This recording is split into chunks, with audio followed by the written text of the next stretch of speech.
আবু আলম মোহাম্মদ শহীদ খান, গণতন্ত্র না উন্নয়ন, সেই আলাপ থেকে জনগণ এখন সংস্কার না নির্বাচন, এই আলাপে এসে পড়েছে।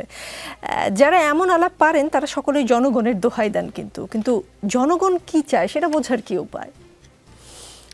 জনগণ কি চায় সেটা বুঝতে হলে তো আপনাকে, যেমন পার্লামেন্টারি সিস্টেমের যদি কথা বলি, গণতন্ত্রের কথা বলি, তাহলে জনগণ কি চায় সেটা বোঝার জন্য নির্বাচন করতে হবে।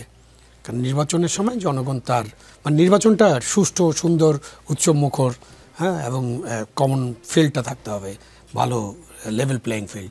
তো সেই নির্বাচনে জনগণ তাদের কথাটা বলতে পারবেন, এটা একটা জনগণের কথা বোঝার অন্যতম উপায়। তো সেখান থেকে তো আমরা দূরে আছি।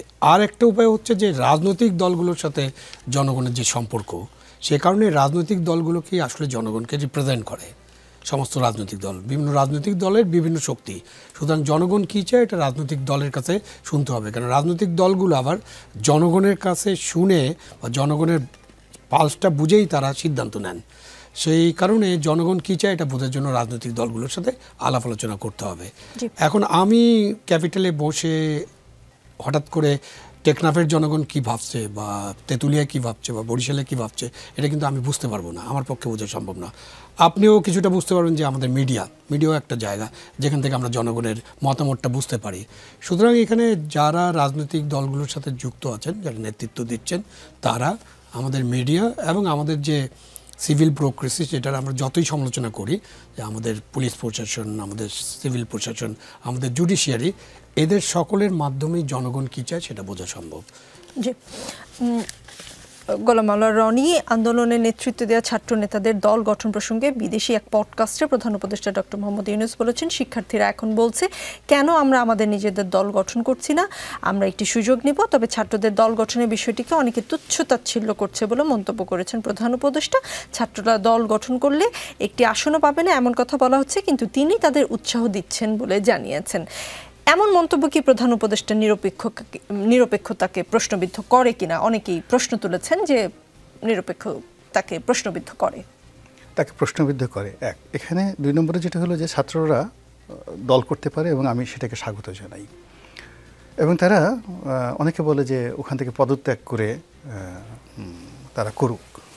আমি বললাম যে না, পদত্যাগের দরকার নাই। দরকার হলে আরও 20 জন ছাত্র যারা আছে তাদেরকে উপদেষ্টা বানানো হোক, 20 জনকে 20টি হেলিকপ্টার দিয়ে দেওয়া হোক, এবং তারা তাদের যে রাষ্ট্রীয় প্রোটোকল আছে, সমস্ত রাষ্ট্রীয় প্রোটোকল নিয়ে আরও যা কিছু নিয়ে আছে তারা চেষ্টা করতে থাকুক। আর জনগণ যদি তারপরেও তাদেরকে মেনে নেয়, আলহামদুলিল্লাহ, কোনো অসুবিধা নাই। এইগুলো এক।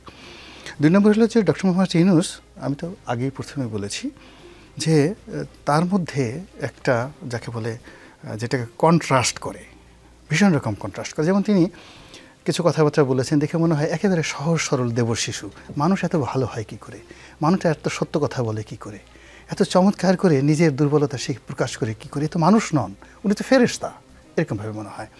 কিন্তু আমি যখন মনে করি যে আমি তো একটা ব্যবসা বাণিজ্য করি, তা আমি গ্রামীণ ব্যাংকের মতো একটা প্রতিষ্ঠান যিনি চালিয়েছেন, গ্রামীণ ফোনের মতো একটা প্রতিষ্ঠান যিনি প্রতিষ্ঠা করেছেন এই বাংলাদেশে, সারা পৃথিবীর সঙ্গে প্রতিযোগিতা করে তাকে করতে হয়েছে। এবং কর্পোরেট ওয়ার্ল্ডে, পৃথিবীতে আপনি জানেন যে আমরা যতটা না কৃপণ বাংলাদেশের লোকজন, আমেরিকার লোকজন আরও বেশি কৃপণ, চায়নার লোকজন আপনাকে আপনি 200 কিলোমিটার ক্রস করে যাবেন, সেখানে আপনাকে হাইস্ট 1 গ্লাস গরম পানি অফার করবে, এবং যখন ব্যবসা বাণিজ্য হয়ে যাবে তখন হয়তো আপনাকে লাঞ্চ বা ডিনার, কিন্তু তার আগে আপনাকে গরম পানি দিয়ে বিদায় করবে।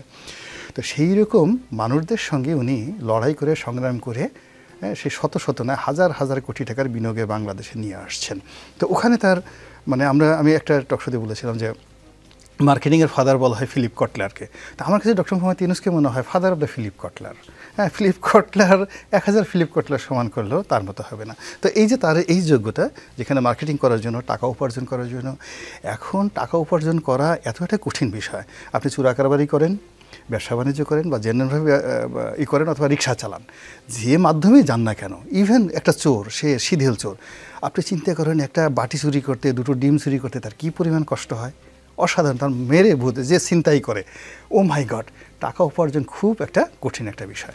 তা আমাদের ডক্টর মোহাম্মদ ইউনূস সাহেব তো গরিব মানুষ নন, তিনি অত্যন্ত ধনী একজন মানুষ। আপনি চিন্তা করেন, ওই যে তার কারোর সাথে, গ্রামীণ ব্যাংকের কর্মচারীর সাথে সে একটা নেগোসিয়েশন করার জন্য ওখানে প্রায় 200 কোটি টাকা তিনি সেখানে দিয়ে দিয়েছেন। বাংলাদেশে ক্যাশ 200 কোটি টাকা দিতে পারেন, বা কত কোটি টাকার জন্য ওইটা নিয়ে হলো। তো এরকম ধনী কিন্তু বাংলাদেশে খুব অল্প আছে। আমাদের দেশে বেশিরভাগ ধনীরা ব্যাংক থেকে টাকা নিয়ে এদিক ওদিক করে, কিন্তু একসাথে ক্যাশ 200 কোটি টাকা 300 কোটি টাকা দেওয়ার মতো, বা উনি ক্লিন্টন ফাউন্ডেশনে যে অফিসিয়ালি টাকাগুলো দিয়েছেন, ইটস এ হিউজ অ্যামাউন্ট। আমরা সারা জীবন অনেকে বাংলাদেশে ব্যবসা বাণিজ্য করে, উনি খালি ক্লিন্টন ফাউন্ডেশনে অ্যাজ এ ডোনেট করার জন্য যে টাকাগুলো দিয়েছেন, আমাদের বড় বড়, আমরা সালমান এফ রহমান সাহেবকে চোর বলি, কিন্তু সালমান এফ রহমান সাহেবকে যদি বলা হয় তুমি এতগুলো টাকা আওয়ামী লীগকে দাও, সে হার্টফিল করে মারা যাবে সঙ্গে সঙ্গে। তো তার আত্মাটা তো, ডক্টর মোহাম্মদ ইউনূসের যে আত্মাটা, দানের আত্মাটা বিশাল।